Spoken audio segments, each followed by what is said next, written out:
इस कहानी को सुनने के बाद आपको एहसास हो जाएगा कि कोई भी जॉब आपकी लाइफ से ज़्यादा इम्पोर्टेंट नहीं होती है। ये बात है सन 1993 की। अमेरिका के अल्बामा शहर में जापान की मर्सिडीज बेंज कंपनी अपने कार मैन्युफैक्चरिंग प्लांट लगाने के लिए जगह ढूंढ रही थी।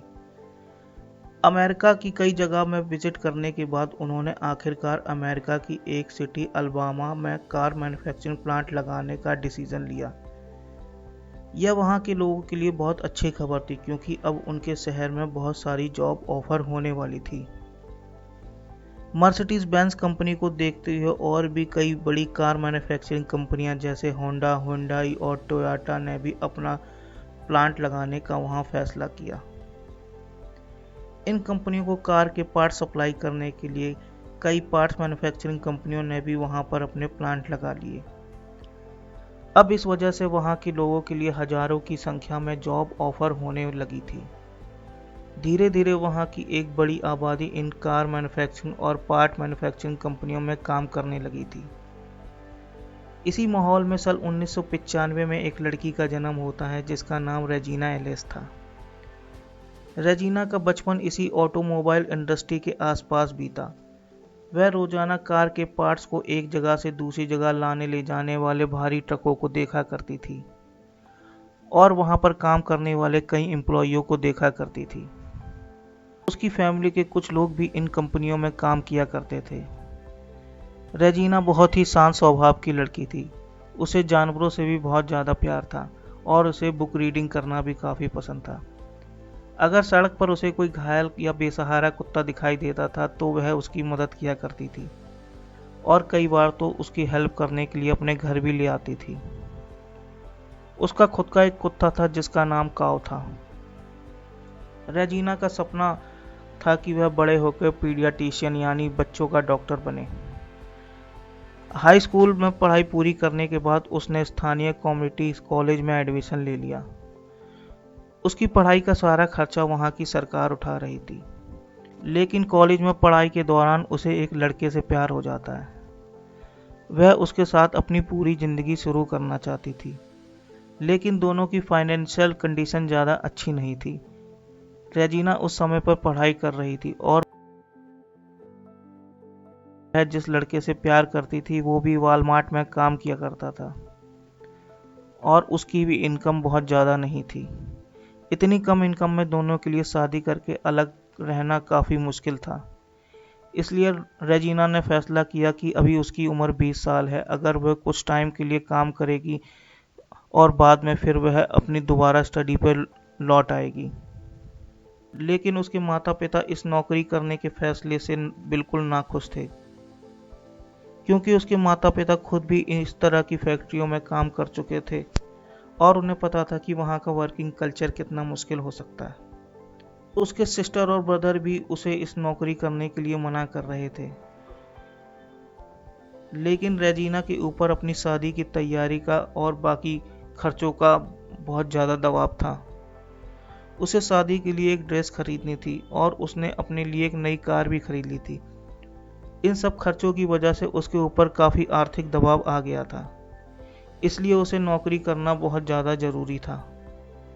आखिरकार उसने एक ऑटोमोबाइल पार्ट्स बनाने वाली कंपनी में नौकरी ज्वाइन कर ली। इस कंपनी का नाम अजीना यूएसए था। यह कंपनी हुंडई और किया जैसी बड़ी ऑटोमोबाइल कंपनियों को कार के पार्ट सप्लाई किया करती थी। रेजिना वहाँ पर टेम्प्रोरी एम्प्लॉय के तौर पे काम किया करती थी। टेम्प्रोरी एम्प्लॉय होने का मतलब था कि उसे परमानेंट एम्प्लॉय के मुकाबले में कम पैसे मिला करते थे। तो परमानेंट एम्प्लॉय होने की वजह से वह दिन रात काम किया करती थी और कभी कभी उसकी शिफ्ट 12 घंटे से भी ज़्यादा की हो जाया करती थी। कुछ दिनों बाद वह टेम्परेरी एम्प्लॉय से परमानेंट एम्प्लॉय हो जाती है और उसकी इनकम भी बढ़ जाती है। इसी वजह से रेजिना पूरी मेहनत से काम करने लगती है। वह ज़्यादा से ज़्यादा घंटे काम करती थी और अपनी तरफ से कोई भी कमी नहीं छोड़ती थी। लेकिन लगभग 6 महीने बाद वह इस नौकरी से पूरी तरह थक जाती है।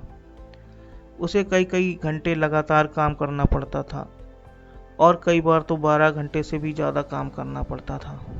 इसका असर उसकी पर्सनल लाइफ पर भी पड़ने लगा था। दरअसल जिस कंपनी में वह काम किया करती थी वह बड़ी ऑटोमोबाइल कंपनियों को पार्ट सप्लाई किया करती थी। अगर कंपनी किसी ऑर्डर को तय समय पर पूरा नहीं करती थी तो उसे अपने ग्राहक को भारी फाइन देना पड़ता था। इससे कंपनी की रेपुटेशन पर भी बहुत असर पड़ता था।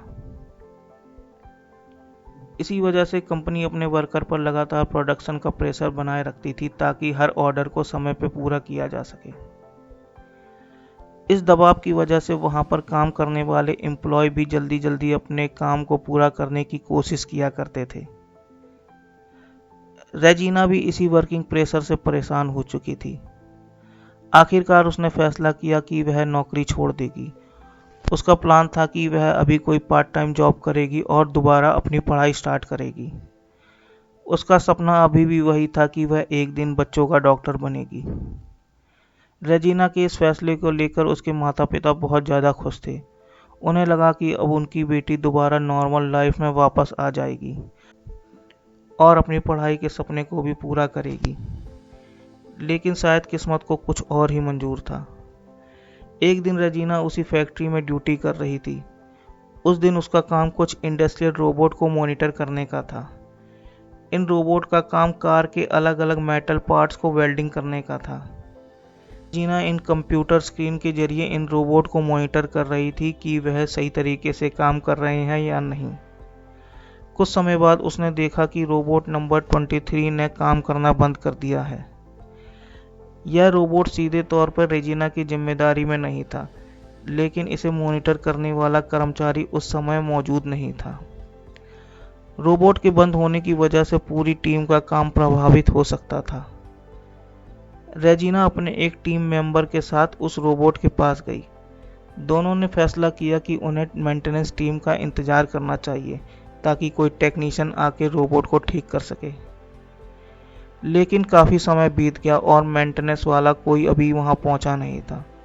दूसरी तरफ प्रोडक्शन का प्रेशर भी लगातार बढ़ता जा रहा था।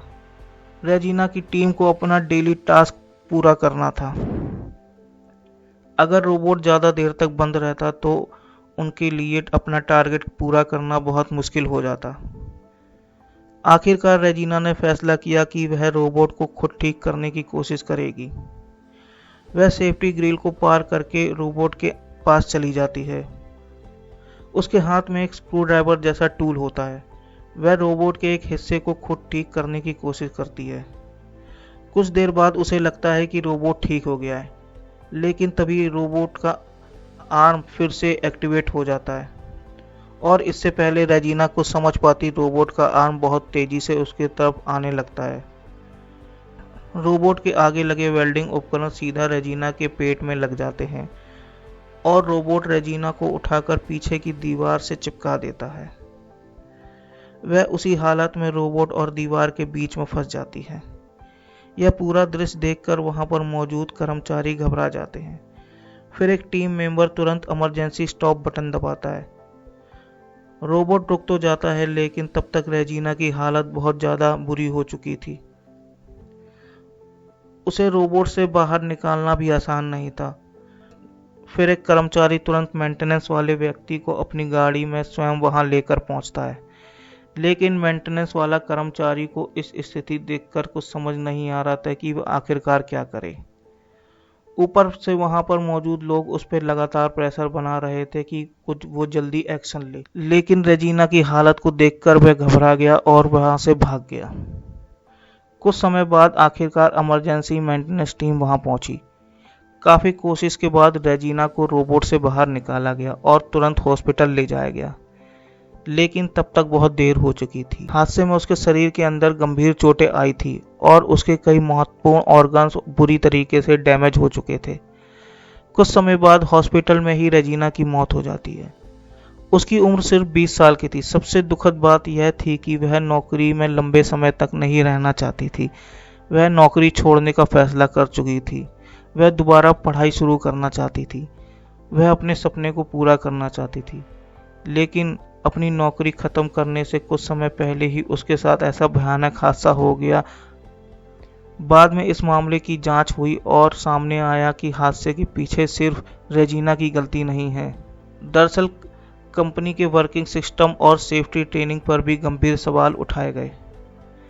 कर्मचारियों पर प्रोडक्शन पूरा करने का इतना ज़्यादा प्रेशर था कि वह कई बार सेफ्टी रूल्स को नज़रअंदाज करके जल्दी काम करने लगते थे। इसके अलावा कर्मचारियों को सही तरीके से ट्रेनिंग भी नहीं दी गई थी कि ऐसी मशीन के पास जाने से पहले कौन कौन से सेफ्टी प्रोसीड्यूर्स फॉलो करने चाहिए। इंडस्ट्रियल मशीन के साथ काम करते समय पावर सप्लाई को पूरी तरीके से बंद करके लॉक करना जरूरी होता है ताकि मशीन अचानक दोबारा स्टार्ट ना हो। लेकिन रेजिना को इस सेफ्टी प्रोसीड्यूर की सही जानकारी नहीं थी। इस वजह से वह रोबोट के पास चली गई और मशीन अचानक चालू हो गई। बाद में कोर्ट में कंपनी को इस हादसे के लिए जिम्मेदार माना गया और रेजिना की फैमिली को लगभग $1.5 मिलियन का कंपनसेशन देना पड़ा। लेकिन कोई भी रकम रेजिना को वापस नहीं ला सकती थी।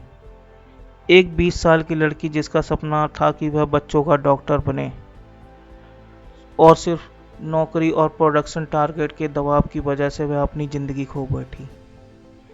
इस पूरी कहानी से हमें एक बहुत बड़ी सीख मिलती है कि आपका काम चाहे जितना भी ज़रूरी क्यों ना हो, उसे हमेशा पूरी सेफ्टी के साथ ही करना चाहिए,